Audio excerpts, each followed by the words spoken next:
ദൈവമേ സ്തോത്രം സ്തോത്രം മഹാപരിശുദ്ധനുമായ സ്വർഗ്ഗനിലപിതാവേ, നിലവിലേറിയമായ വിശ്വസനെ നന്ദിയോടെ സ്തുതിക്കുന്നു.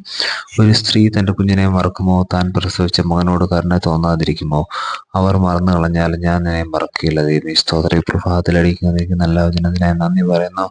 നമ്മെ മറന്നു കളയാത്ത ദൈവത്തെ ഈ പ്രഭാതത്തിൽ സ്തുതിക്കാം, മഹത്വപ്പെടുത്താം, സ്തോത്രം ചെയ്യാം.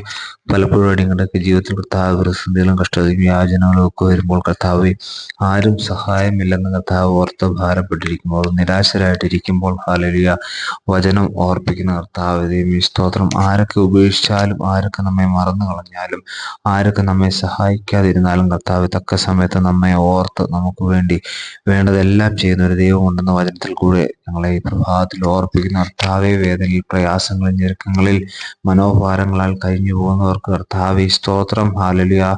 നിന്റെ കർത്താവെ സ്തോത്രം. സ്നേഹത്തെ നീ അയച്ചവർക്ക് നീ വിടുതൽ നൽകുന്നവർക്ക് നന്ദി പറയുന്നു. ഈ വചനം കേൾക്കുന്ന ആരെങ്കിലും കർത്താവ് പ്രകാരം ഭാരപ്പെട്ട് നിരാശയിലിരിക്കുന്നുണ്ടെങ്കിൽ അവരെ നീ ആശ്വസിക്കുന്നതൊക്കെ നന്ദി പറഞ്ഞു മഹത്വം കൊടുക്കണം. സർവ്വ വിശ്വസനത്തിനാമേൻ.